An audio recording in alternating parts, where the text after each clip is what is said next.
करेंगे चाइनीज़ जो former president थे हो जिनताओ उनके हवाले से उनको एक मीटिंग हो रही थी और उनसे वहाँ से उनको ज़बरदस्ती उठाकर निकाला गया। क्या कहानी है? और इसके साथ-साथ जो वहाँ के प्रेसिडेंट हैं शी जिनपिंग साहब कहते हैं कि the most powerful president now बल्कि उनके पास फ़ौज और बाकी सारे इख्तियारात भी उनके हाथ में हैं नेक्स्ट टर्म के लिए ग़ालिबन। वो रेडी हैं। कहानी क्या है? चीन में इस तरह की चीज़ें शायद पहले भी होती थी लेकिन चुप के होती थी, अब कैमरे के सामने हुई है।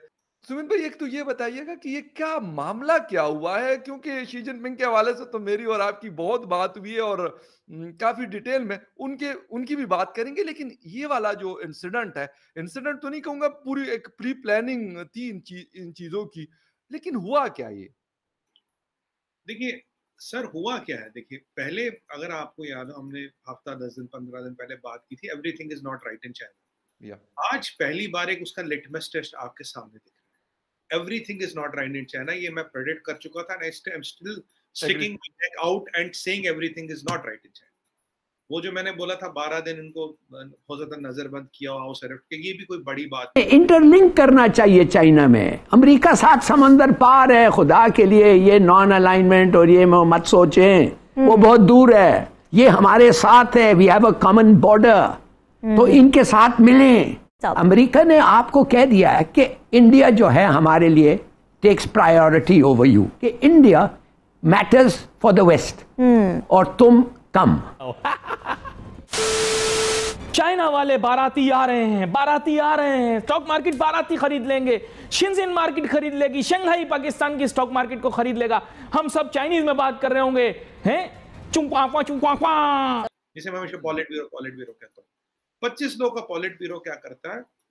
एक स्टैंडिंग कमेटी सिलेक्ट करता है जिसमें जमरा बन होता है जनरल सेक्रेटरी और उसके 6 पट्टे होते हैं, तो 7 लोग को सिलेक्ट करता है। दो कहीं कोई करनी है कुछ ना कुछ। अब देखिए हुआ क्या यहाँ पे। अब पहले इन्होंने हांगकांग में एनएसए लाए, इन्होंने सारे इतिहाद और जो वायदे किए थे हांगकांग के लोगों से जो यूके से किए थे उन्होंने तोड़ दिए। बोला 50 साल तक ऑटोनॉमी वानोमी में, अब कुछ नहीं थी। एनएसए ला, एनएसए का मतलब है आप और मैं जो शो कर रहे हैं ना, अगर आप और मैं चाइना जाए तो हम दोनों को बंद कर सकते हो, ना अपील होगी, ना वकील होगा, ना दलील होगा।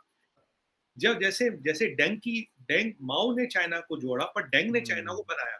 हॉजिनताओ की डेंग जैसी मेरे कम्युनिस्ट भी हैं, पर ये इनका वो नहीं था कि लोग बेडरूम में घुसना, घरों में घुसना, डाटा चुराना, कब्जा करना, सब पे डोमिनेट करना, ये जिनजियान का मैसेकर कराना, जेनोसाइड, ये सारा होजिनटाओ के टाइम में नहीं हुआ। होजिनटाओ में टाइम चाइना की इमेज थी फैक्ट्री ऑफ द वर्ल्ड, बात खत्म। जगह जगह चाइनीज होंगे, हमारी शादियां चाइनीज से होंगी, है ना। चिंटू तो तैयार भी हो गया कि मैं चाइनीज से शादी करूंगा। कहीं ऐसे ना हो कि जैसे फिलिस्तीन अपने हाथ से अपनी सरजमीन को बैठे प्लाट बना बना के इजराइलियों को बेच बेच के हाथ से ही निकल गया, मुल्क इजराइल के पास चला। देखा आपने, सुना आपने। होता क्या है, देखिए ये जो पॉलिट ब्यूरो कांग्रेस वगैरह हम कहते हैं, ये कोई कांग्रेस नहीं है। ये देखिए एक ही पार्टी के चट्टे बट्टे ही हैं, या कोई अपोजिशन कोई नहीं, सब एक ही है। ये सबसे बड़ा रबर स्टैंप अधिवेशन, रबर स्टैंप कांग्रेस होती है, जहाँ सारे अपने सारे बिठा लो, हफ्ता भर तुम पता नहीं क्या किसकी कौन से अलिफ ले ला के किससे सुनाते हो। क्योंकि यार अपोजिशन हो, विरोध हो, डिस्कशन हो, किसी को मुंह खोलना नहीं, किसी को बोलना नहीं। आप देखो माइक किसी के पास नहीं होता, वो तो बस ताली बजाने के लिए बैठे होते हैं, यहाँ पे ताली बजाओ। आज जो चाइना का पॉलिटिकल माहौल है वो अनस्टेबल हो गया है, ये उसका प्रमाण है। पांचवी चीज जी, आज जनरल सेक्रेटरी वो तो इस पॉलिट ब्यूरो के बनने से पहले उसको उसने निकाल दिया। कल को ये पॉलिट ब्यूरो में ना आ जाए या टॉप 7 में ना आ जाए किसी पोस्ट में, क्योंकि जी की हड्डी फंसी सेंट्रल मिलिट्री कमांड पे। अगर उसे सेंट्रल मिलिट्री कमांड नहीं मिलता तो उसे चाइना का पूरा कंट्रोल नहीं मिलेगा। साहब आप क्या देख रहे हैं, चीन में सदर शी जिनपिंग ने मजीद ताकत हासिल की है, तो अब आलमी मामलात पर किस तरह से उसके असरात मुरतब होंगे?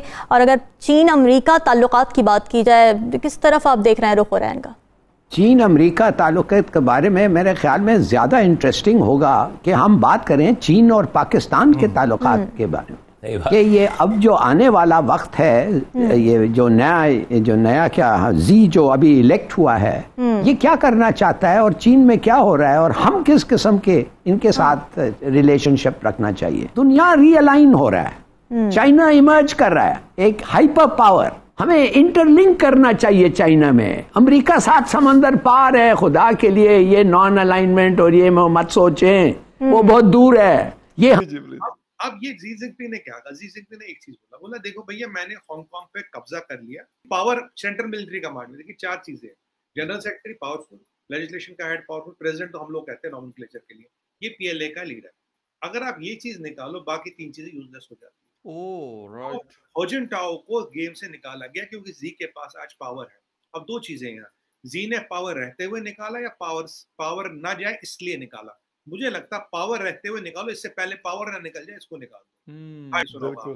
बिल्कुल सही। कहानी क्या है, अगर आपकी इकोनॉमी हाईएस्ट लेवरेज, आप पे दुनिया से सबसे ज्यादा डेट हो, सबसे ज्यादा कर्जा आपके पास हो, सबसे ज्यादा डेट सर्विसिंग कॉस्ट आपके पास हो, आपका हर सेक्टर बैठ रहा, आप करोगे क्या? आप रेटोरिक पे खेलोगे। जैसे पाकिस्तान में क्या बोलते हैं, इस्लाम बोलते हैं, गाजी बोलते हैं, गजनवी बोलते हैं, गजवाइन बोलते हैं और कहते हैं उम्मा, और बस कहानी घुमा देते हैं, लोगों को फंसा देते हैं। ये 4 और बात ना बने तो 5वां वर्ड कश्मीर, तो 5 वर्डों में 70-75 साल निकाल दिए। कुछ तो खिलाना है ना लोगों को। दूसरी बात, अब कम्युनिज्म में क्या होता है? कम्युनिज्म प्रेशर कुकर की तरह है।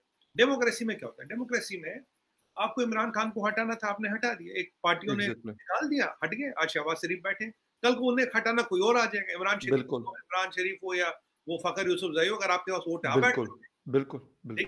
डेमोक्रेसी में क्या होता है? मैं आपके साथ मिलूं, 4 और लोग को जुड़ाऊं, एक 5वें बंदे को निकाल सकता हूं, कल को कोई और मिले तो मुझे निकाल सकते हैं। Come 2009 international financial crisis deepens, its shock waves reach Pakistan, और फिर हम देखते हैं ऐसी मंदी का रुझान, सन्नाटा, कोई नहीं मार्केट में।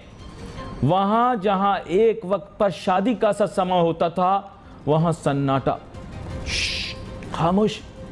स्टॉक मार्केट में आहिस्ता आहिस्ता बिल्कुल लोगों का जाने का रुझान खत्म हो गया। ये ट्रेंड चलता रहा, 2011 तक ये सन्नाटा चला, फिर एकदम मार्केट उठी लोगों की तवक्कुआत से बढ़कर, फिर इसने बहुत माल दिया। उतनी देर में हमें डिस्को ड्रामा का एक मौजू मिल गया। उस डिस्को ड्रामे का नाम था सीपैक। ये एक ऐसा गाना था जो सियासी जलसे में भी चलाया जाता तो लोग डिस्को डांस करते, ताकत के ऐवानों में भी चलाया जाता तो लोग डिस्को डांस करते, निजी महफिलों में भी इसका जिक्र आता तो लोग डिस्को डांस करते, सेमिनार में भी सीपैक के बारे में बात होती तो लोग डिस्को डांस करते, और नाचते नाचते गाते गाते स्टॉक मार्केट को भी बढ़ा दिया इस डिस्को डांस के चक्कर में। इतना डिस्को डांस किया, चप्पलें तोड़ दी। फिर आखिर में आया दर्द डिस्को, दर्द डिस्को।